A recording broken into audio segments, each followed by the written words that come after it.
Assalamualaikum warahmatullahi wabarakatuh. Guys, alhamdulillah ada kabar gembira buat kalian semuanya yang pengen berangkat umroh. Bareng Babe Aldo bisa, dan kita udah difasilitasi oleh travel umroh yang udah berpengalaman. Kita bisa nyiapin paket-paket dari mulai paket yang ekonomis sampai paket yang VVIP. Segera hubungi nomor yang tertera di bawah ini.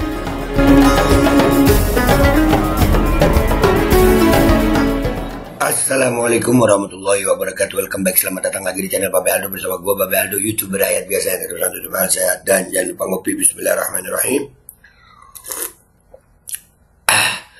Alhamdulillahirabbil alamin, wassalatu wassalamu ala sayyidil mursalin sayyidina Muhammadin wa ala alihi washabihi ajmain. Rabbi shrah li sadri wa yassir li amri wahlul 'uqdatam min lisani yafqahu qawli bi jahin nabi wa ali. Salam revolusi akhlak, semangat revolusi akhlak. Semoga akhlak kita jadi lebih baik hari ini dibanding kemarin. Panjang umur, perjuangan, merdeka, Allahu Akbar. Salam sejahtera bagi seluruh rakyat Indonesia dimanapun kalian berada. Semoga kalian semuanya dalam keadaan sehat walafiat, tidak kurang suatu apapun. Dan mudah-mudahan kalau ada yang sakit dari kalian itu menjadi sakit penghapus dosa, menambah pahala, sakit yang insya Allah segera disehatkan oleh Allah Subhanahu Wa Taala dalam sehat yang manfaat. Amin ya rabbal alamin. Oke, sebelum masuk ke konten, seperti biasa jangan lupa kalian cek deskripsi video. Di situ ada admin untuk pembelian baju koko Al-Qadhi, ya langsung dicek. Dan juga ada link untuk pembelian parfum kamu nih. Ya, ini parfum yang sampai ke Saudi sini gue bawa mulu nih. Ini baunya enak banget, gue makainya yang Dubai sama Dutch. Kadang-kadang gue mix ini guys. Nih gue mix red. Baunya tuh enak banget. Bau sultan. Awet baunya, dan itu sempat membuat orang-orang Saudi itu tanya, di sini tuh kan parfum luar biasa ya. Ini parfum apa? Wah, ini Indonesian parfum, gue bilang. Apalagi setelah Indonesia menang 2-0, wah makin laku. Iya. Dan jangan lupa juga cek di deskripsi ada admin umroh ya. Buat kalian mau nanya mau umroh yang kayak gue begini, yang family backpacker ya, yang ekonomis. Itu kalian bisa tanya-tanya dulu di situ, atau mau umroh yang reguler, VIP, VVIP, bisa semuanya. Langsung tanya, cek deskripsi. Oke, sekarang gue masuk ke konten. Jadi tadi gue di TikTok gue ngeliat ada postingan ini dari akun namanya Gibey. Ya, gue udah capek, gue udah muak sama pembungkaman yang dilakukan oleh oknum-oknum gaji buta ini. Kali ini gue gak akan diem. Ribuan bahkan jutaan kalimat bakal terus gue keluarin sampai gue terima keadilan sesuai dengan sila di Pancasila. Sekarang gue tagih, oknum F, lu masih muda, ego lu masih tinggi, tapi lu udah pegang sebuah jabatan yang butuh tanggung jawab yang besar, dan safe to say lu gagal. Gue gak peduli lu siapa, gue gak takut dengan kata-kata lu ke Polda, lu tanya gue siapa, biar lu tahu gue gak takut. Di mata gue lu cuma sampah masyarakat yang berhasil dapetin bangku dalam kepolisian. Gue udah di titik kecewa berat. Kalau lu tonton video TikTok ini selamat. 8 lawyers are looking for you. 8 pengacara mencarimu. I'm looking for you. Aku juga nyari lu. Gue juga nyari lu. It's only ticking time bomb until you expose.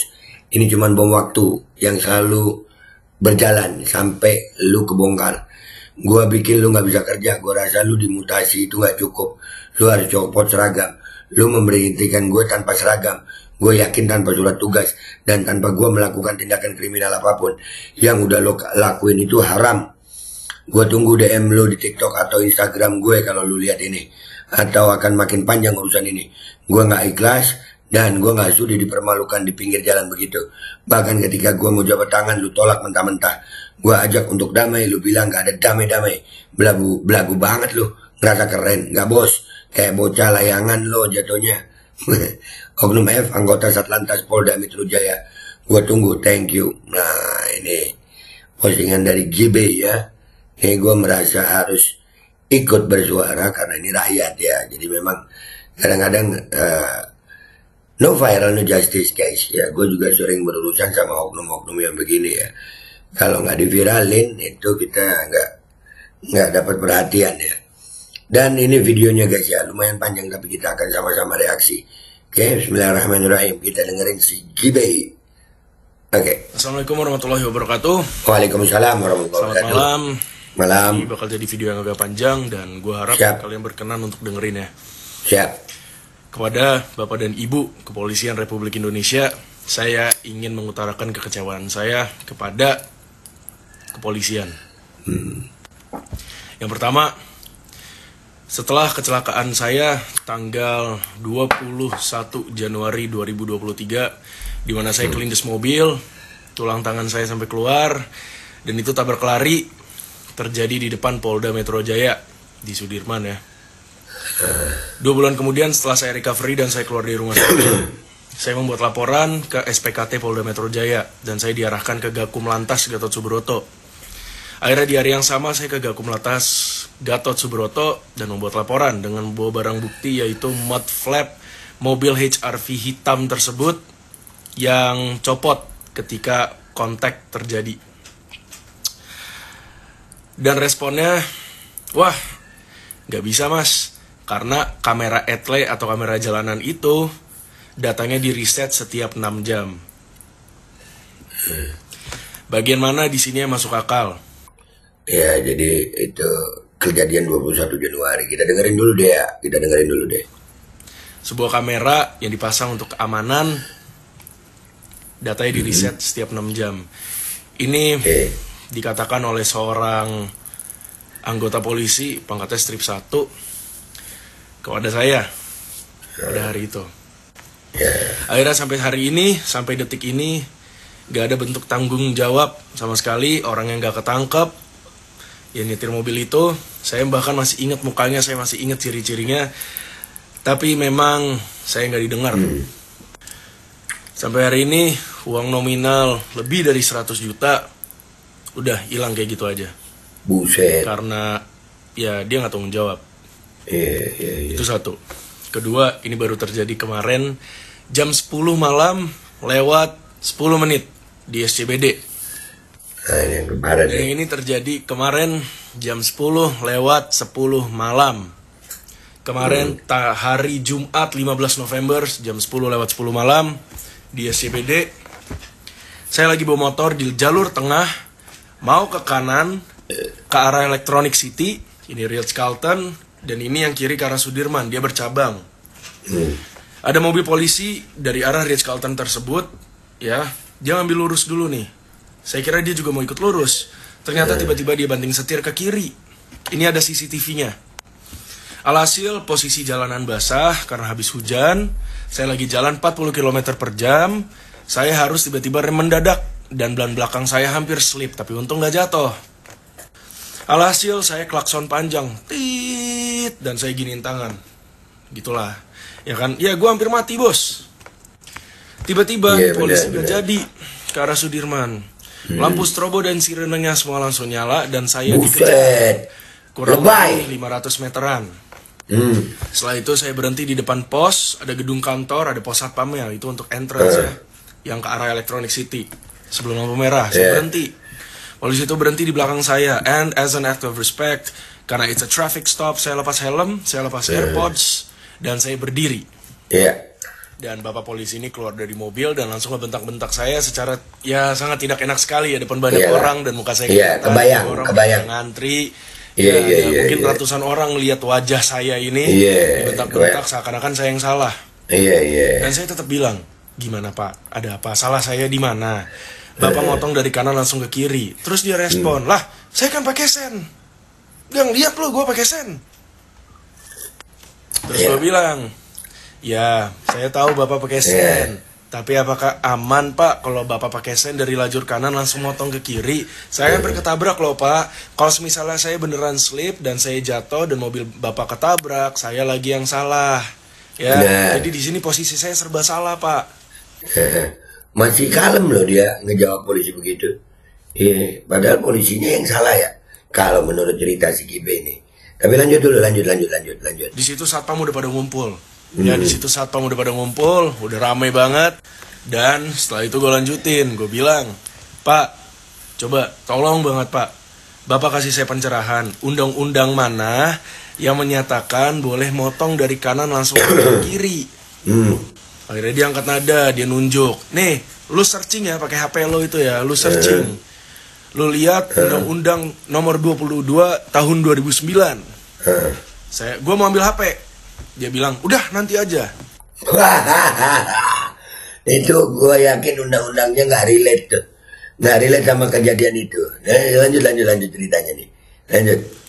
Dan kalian boleh baca ya, Undang-Undang 22 nomor 22 tahun 2009 itu isinya apa.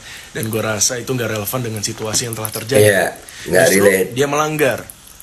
Karena di situ jelas pengendara harus mengendarai kendaraan secara tertib, aman, dan tidak membahayakan orang lain. Ya konsentrasi lah. Tapi dia apa? Dia membahayakan. Ya, karena motor. Tiba-tiba gue difoto. Ya, Gue difoto, motor gue difoto. Di situ gue nggak terima. Karena itu nggak konsensual. Dia nggak menggunakan seragam dan gue di stop. Itu satu. Gue naik pitam, akhirnya gue telepon my lawyer. I called my lawyer. Dia ngeliat HP gue lagi nelfon, dia bilang, udah, jalan. Kalau nggak salah dia juga bilang, ngapain nelfon, apalah, dia nyuruh gue jalan. Dan bahkan, gue udah coba untuk berjabat tangan dengan lo. Ya, gue bilang, udah pak, ya sudah, saya salah, saya minta maaf. Lo tolak jabatan tangan gue. Dan gue tawarin kembali lagi, ayolah pak, udah cinta damai. Lo bilang damai, tai damai. Lo ingat kata-kata lo itu. Buset. Gue respect, gue ngomong saya dan bapak, jadi gue lo, karena gue udah hilang respect. Gue bilang, enggak, lo gak usah kemana-mana, lo diam di sini. Lo mau memperpanjang, gue perpanjang sekarang. Bapak polisi korup, bapak polisi tyrant itu, gue lawan. Gue gak peduli dia siapa, backingan siapa, dinas di mana, gue lawan. Karena di mata gue dia berisik, dia bacot, dia gak berpendidikan, dia jelek, tengil, dan gendut. Akhirnya gemes banget nih. Ini yang dinas di Polda Metro Jaya nantang saya dan ngajak saya ke Polda Metro. Dia teriak-teriak ke satpam sebelum dia masuk mobil. Dia bilang, pak, anak ini jangan sampai kemana-mana, antar dia ke Polda Metro.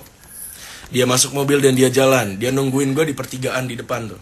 Pertigaan pas lagi lampu merah penyeberangan. Dia nungguin gue di situ. Satpam ya nyuruh gue jangan kemana-mana. Mereka minta penjelasan karena ternyata mungkin ada satpam yang udah ngecek itu CCTV di atas, datang. Akhirnya gue jelasin dan satpam itu pun sendiri bilang gue gak salah. Ya, dia bilang gue gak salah. Setelah itu teman gue Sam yang hampir ketabrak, cuma dia udah lewat duluan dan dia gue suruh lanjut jalan, datang. Akhirnya saya menceritakan hal yang sama dan kronologinya align dengan gue. Ya, artinya sama lah. I'm in the right. Dan gue punya saksi banyak yang mendukung. Di mata hukum, well, you guys be the judge. Jadi besok hari Senin, gue bakal ke Polda Metro Jaya dan membuat laporan ke SPKT. Gue juga mau buat laporan ke Propam. Dan itu akan gue update lagi di TikTok lanjutannya kayak gimana. Jujur gue percaya tanpa video ini dan tanpa postingan gue di IG yang udah mulai rame, itu orang gak bakal ditindak. Dan gue udah muak dengan polisi-polisi tai kayak gitu. Gue gak peduli. Ya lu polisi, lu digaji pakai pajak rakyat Republik Indonesia. Lu seharusnya mengayomi rakyat. Ya, bukan jadi sok-sokan belagu. Ya. Iya benar. Gak ikhlas duit gue lu pakai. Dan gue udah capek dengan jajaran oknum kepolisian Republik Indonesia ini yang jago ngebungkam masyarakat. Lo sekarang ketemu orang yang salah, gue gak bungkam. Walaupun ujung-ujungnya lo bakal ngancem gue dengan apapun, lo mau bayar gue untuk diem, gue gak akan diem. Ini saatnya gue ngelawan dan gue gak peduli lo siapa. Nah, ini udah gemes banget ya. Jadi kita yang gak ikhlas itu kayaknya banyak banget dari rakyat Indonesia ya. Kejadian-kejadian ini, ya kalian memang rakyat Indonesia harus berani speak up. Jangan takut untuk speak up. Jangan takut untuk speak up. Karena speak up viral ini salah satu cara. Lanjut dikit lagi. Kalian boleh bilang, oh Gibson berani, oh fuck, langkah yang sangat berbahaya, oh calm down. I'm not calming down. Gue udah capek dari kasus gue yang gak diurus, kecelakaan, sampai gue yang dirugikan, sampai sekarang gue dipermalukan depan banyak orang. Betul. Dan walaupun ujung-ujungnya gue bakal mati ya, cause nobody fucking knows. It's this country, ya. Kayak orang-orang yang udah lewat di luar sana yang memperjuangkan keadilan, gue ikhlas. Gue gak pernah takut mati. Keren. Gitu ya. Oknum F. Keren, pemuda. Oknum F. Video ini viral, gue gak lupa sama lo. Gue tunjukin lo berurusan dengan orang yang salah. Oke? Gue tunjukin. Dan lo minta maaf depan mata gue, lu cium tangan gue, kalau perlu lu cium kaki gue, lu bangsat. Buset. Itu aja keresahan saya. Siap, Mohon bisa siap, didengar siap. dengan baik dan ditanggapi Siap. dengan baik. Karena hal ini udah marak dan nama instansi kalian sudah tercoreng sangat jelek sekali. Saya selalu belain kalian, teman polisi saya banyak. Saya selalu belain kalian. Tapi di titik ini, Satlantas di mata saya najis. Terima kasih. Siap. Assalamualaikum warahmatullahi wabarakatuh. Waalaikumsalam warahmatullahi wabarakatuh. Oke Gibson atau Gibe ya. Jadi guys ini mungkin satu dari sekian banyak oknum yang akhirnya korbannya berani speak up seperti Gibson ini ya. Seperti Gibson gue acungin jempol. Dan ini jadi viral ya. Postingan ini jadi viral. Sehingga Gibson ada postingan kedua. Kalian tonton dulu ini postingan kedua. Nih. Oke, Assalamualaikum warahmatullahi wabarakatuh. Selamat sore semuanya. Ini akan menjadi video yang panjang lagi. Dan ini part 2 untuk update sejauh ini per hari Senin tanggal 18 November 2024. Jadi hari ini jam 8 pagi tadi gue sudah berangkat ke Propam untuk berusaha untuk mencoba untuk melapor, namun emang tidak bisa karena gak ada bukti CCTV-nya. Dan prosedur untuk melaporkan kepada Propam itu harus ada nama, jabatan, nama, pangkat gitu kan, atau misalnya plat mobil. Sedangkan kan gue nggak ada karena semuanya ada di CCTV. Selanjutnya ya jatuhnya sebagai konsultasi dan dikasih langkah-langkah yang benar. Seandainya suatu saat gue mendapatkan semua bukti itu, maka gue bisa langsung bersurat ke Propam. Nah setelah gue di Propam, gue balik ke SCBD. Gue balik ke SCBD dan gue ngobrol sama kepala security-nya untuk ada ya untuk bisa dikasih lah CCTV footage-nya, dan akhirnya kita tukeran nomor dan katanya akan diupdate. Nah selanjutnya gue langsung OTW pulang setelah itu, dan ketika lagi di jalan tiba-tiba gue ditelepon oleh seorang penegak hukum di Polda Metro Jaya, dan katanya Ibu Adela ingin ketemu dengan saya. Alhasil langsung saya iakan tanpa mikir dua kali. Saya langsung menuju ke tempat di mana kita sepakatin untuk adain meeting tersebut. Dan selama dengan ibu polisi ini, gue menjelaskan kronologi secara lengkap, dan dia pun menjelaskan balik. Dan di sini gue dapat beberapa knowledge baru yang ingin gue share. Satu, untuk masalah CCTV yang gue bilang 6 jam, itu berlaku untuk CCTV yang dikelola oleh Bali Tower. Itu knowledge baru. Dan untuk CCTV Etle dan lainnya, itu akan di-keep selama 1 bulan, 30 hari. Nah, jadi in both circumstances, karena gue lapor udah 2 bulan kemudian, memang ya secara logika bukti udah nggak ada. Nah, tidak lama kemudian Bapak Dirlantas ingin bertemu dengan saya melalui telepon ya. Bapak Dirlantas nelfon dan Bapak Dirlantas bilang terima kasih sudah berani speak up dan lain-lainnya. Alhasil setelah itu saya langsung diundang ke Polda Metro Jaya lagi untuk bertemu dengan Bapak Dirlantas dan Wadirlantas. Setelah itu kita ngobrol panjang lebar masalah konten yang gue upload kemarin, dan hasilnya besok gue akan kembali untuk ke Gakum Lantas dan memproses kembali kasus gue yang terjadi di Januari 2023 tahun lalu. Dan ternyata telah disimpulkan bahwa kasus itu adalah kasus pidana. Nah, supir ini ternyata itu setelah dianalisis kembali, dia itu emang sengaja ingin melukai seseorang. Alhasil jatuhnya pidana. Nah, itu akan lanjut diproses. Namun memang ya menurut logika sendiri juga kesempatan untuk kasus ini berhasil diselesaikan itu memang kecil, dan gue pun mengakui, bahkan di situ gue bilang ya sebenarnya saya udah mengikhlaskan Pak, nggak apa-apa kalau misalnya emang nggak bisa diproses karena ya udah lama juga gitu kan. Tapi memang bapaknya ini bersikeras untuk dilanjutkan, which is good, I'm really happy for that. Lanjut. Nah untuk kasus dengan Oknum F kemarin, hari ini di hari yang sama jajarannya langsung dikirim ke pihak SCBD untuk meminta untuk request footage CCTV tersebut. Dan sampai detik ini jam 16.43 masih diproses, dan semoga CCTV tersebut footage-nya bisa langsung gue pegang hari ini ya.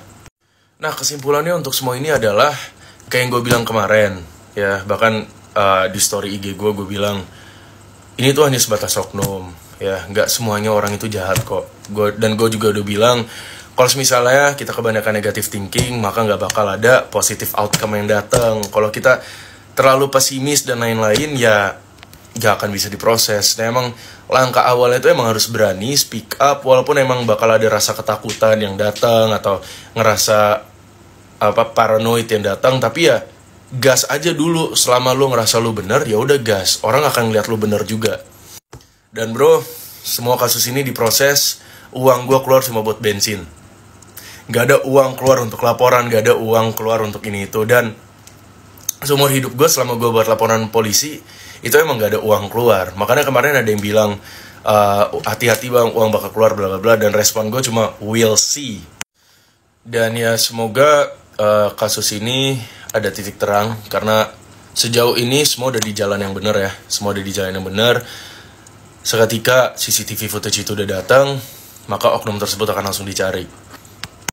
Oke lanjut. Dan untuk media-media yang udah chat, gue nggak nyebut medianya apa, tapi ya media yang cukup besar, gue nggak akan testify to anything sampai CCTV footage itu ada di tangan gue. Jadi mohon, kalau misalnya ingin request gue menjadi narasumber ya silahkan. Cuma pasti sebelum CCTV itu ada di tangan, gue nggak akan ngomong apa-apa.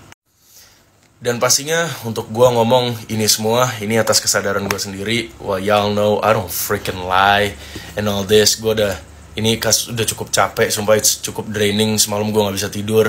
Dan ya sejauh ini yang gue alamin ya seperti itu. Makanya, dan ini I am willingly saying this ya, from deep inside my heart, that sejauh ini gue dipertemukan dengan orang baik yang emang kekeh mau ngebantu kasus ini selesai. Tapi sejauh ini terima kasih banyak kepada Kompol Dela, Bapak Dirlantas, Bapak Wadirlantas, dan jajarannya yang telah aktif banget untuk membantu. Tadi ya bahkan mau mendengarkan keluh kesah saya, berterima kasih, bahkan minta maaf sampai berkali-kali kepada saya atas perilaku oknum ini, perilaku anggotanya. Saya berterima kasih banyak, dan ini semoga bisa jadi pelajaran untuk masyarakat di luar sana. Lo harus berani ngomong bro. Ya, ini negara demokratis. Pembungkaman itu memang gak semestinya ada, dan lo harus berani ngomong. Dan selama ada bukti, dan selama lo ngerasa lo benar, dengan logika yang jelas, ngomong aja, gak usah takut. Sekarang pemerintahan udah ganti, dan insya Allah semua akan menjadi jauh lebih baik. Dan insya Allah ini bisa jadi sebuah koreksi untuk kepolisian Republik Indonesia, agar oknum-oknum seperti ini yang menimbulkan keresahan di masyarakat itu bisa segera dibasmi semuanya. Ya mungkin memang gak bisa 100%, tapi ya minimal 95% lah ya. Kalau bisa 100 ya bagus. Dan again, sekali lagi terima kasih banyak yang udah dukung, dan pastinya gue akan upload terus, karena gue gak akan berhenti sebelum ini bener-bener selesai. Ini belum selesai, ini baru mungkin 30% dari kata selesai. Dan ya, jangan lupa dikawal terus guys. Terima kasih. Assalamualaikum warahmatullahi wabarakatuh. Selamat sore semuanya. Oke guys, setelah ada postingan kedua, setelah viral, akhirnya Gibson bikin postingan kedua. Artinya kasusnya ditindaklanjuti dan dia diterima baik oleh Polda Metro Jaya ya. Apakah ini menjadi tanda bahwasanya memang no viral, no justice?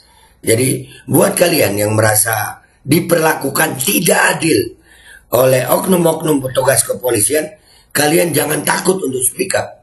Kalian speak up supaya kasusnya insya Allah bisa justru menguntungkan kalian. Kalian perlu keadilan. Tapi kadang memang oknum itu begitu. Ya, sudah menjadi rahasia umum. Semua orang sama di mata hukum. Tapi belum tentu semua orang sama di mata aparat penegak hukum. Gua Babe Aldo, YouTuber rakyat biasa, pamit dulu. Sampai jumpa di konten gua berikutnya. Wabillahi taufiq wal hidayah, waridha wal inayah, wal afu minkum. Assalamualaikum warahmatullahi wabarakatuh. Guys, jangan lupa dicek deskripsi. Di situ ada admin untuk beli baju koko, admin untuk beli parfum Kamuni, dan juga ada admin untuk daftar umroh. Daftar umroh mulai backpacker, ekonomis, family, private, reguler, VIP, VVIP, ada semua sesuai dengan kebutuhan Anda. Lu langsung tanya aja sekarang. Alkodi kembali hadir. Baju koko kesayangan Anda kini sudah tersedia kembali. Untuk pemesanan hubungi nomor di atas. Dengan desain yang semakin modern dan bahan yang semakin nyaman. Alkodi siap menemani ibadah dan aktivitas sehari-hari Anda. Dapatkan koleksi terbaru Alkodi sekarang juga.